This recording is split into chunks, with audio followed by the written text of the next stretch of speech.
Le Bitcoin vient de franchir les 118 000 $. Un nouveau record historique, et tout ça en l'espace de 24 heures. Mais qu'est-ce qui se passe? Pourquoi une telle montée? Est-ce que c'est le début d'un bull run incontrôlable? Reste bien jusqu'à la fin de cette vidéo, je vais te décrypter les vraies raisons derrière cette flambée spectaculaire, et ce que ça peut annoncer pour la suite. Prépare-toi, on plonge dans les coulisses du marché crypto. Première raison, une liquidation massive de positions baissières. En moins d'une journée, plus de 500 millions de dollars de positions short ont été balayés. 237 000 traders ont vu leur stop loss s'activer automatiquement. Le plus gros perdant? Un trade à 80,5 millions de dollars liquidés sur HTX. Qu'est-ce que ça veut dire concrètement? Quand des milliers de vendeurs à découvert sont forcés de racheter du Bitcoin pour couvrir leurs pertes, ça crée un effet domino. Le prix s'emballe, les shorts explosent, et ça attire encore plus d'acheteurs. Un vrai short squeeze comme on n'en avait pas vu depuis longtemps. Deuxième élément clé, le conflit politique et monétaire en coulisses. Donald Trump attaque frontalement le président de la Réserve fédérale américaine, Jerome Powell, qu'il surnomme « Monsieur trop tard ». Pourquoi?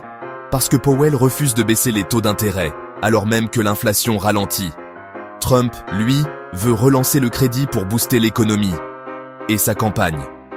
Cette semaine, Trump lui a carrément envoyé une lettre manuscrite pour lui demander d'agir.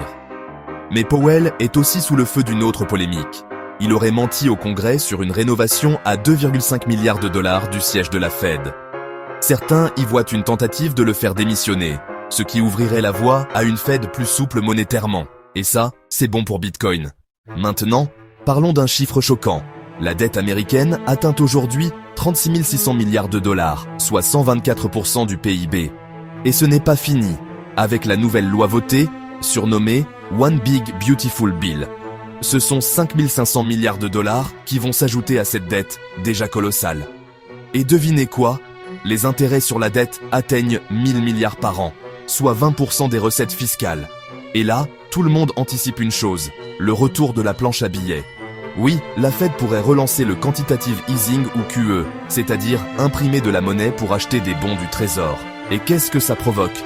Une dévaluation du dollar, et donc une montée en puissance des actifs refuges comme le Bitcoin. Et puis il y a... les rumeurs. Tu les connais? Elles font partie du jeu crypto. Jeff Bezos aurait vendu 665 millions de dollars d'actions Amazon, et selon certains analystes, ce serait pour acheter du Bitcoin. Quant à Elon Musk, il a laissé planer le doute à plusieurs reprises ces dernières semaines. « Je suis prêt à reprendre du BTC au bon moment », aurait-il déclaré sur X, ancien Twitter. Alors, est-ce qu'ils achètent en secret?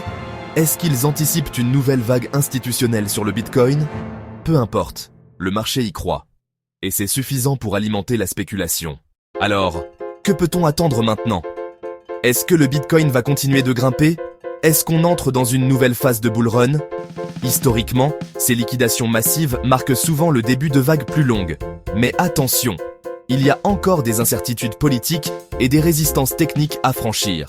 Cela dit, la combinaison de tension à la Fed, explosion de la dette, rumeurs d'achat institutionnels et hausse technique due aux liquidations pourrait bien nous amener vers de nouveaux sommets. Certains analystes osent déjà parler de 150 000 $, voire 200 000 $ d'ici la fin de l'année. Voilà pourquoi le Bitcoin explose aujourd'hui.